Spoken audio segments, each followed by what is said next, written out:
Nagpahinga muna sa pagpapatawa ang kilalang komedyante na si Ate Gay o Hil Morales sa tunay na buhay upang harapin ang pinakamahirap na laban ng kanyang buhay, ang pakikipaglaban sa stage 4 cancer.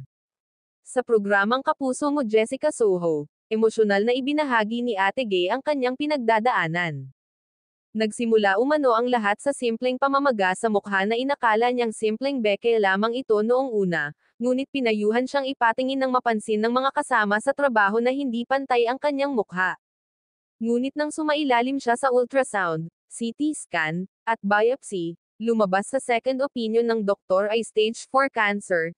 Ayon kay Ate Gay, may cancer ako, stage 4 daw, hindi na raw ako aabutin ng 2026, dagdag pa niya, hindi na siya pwedeng operahan at wala nang lunas ayon sa mga doktor.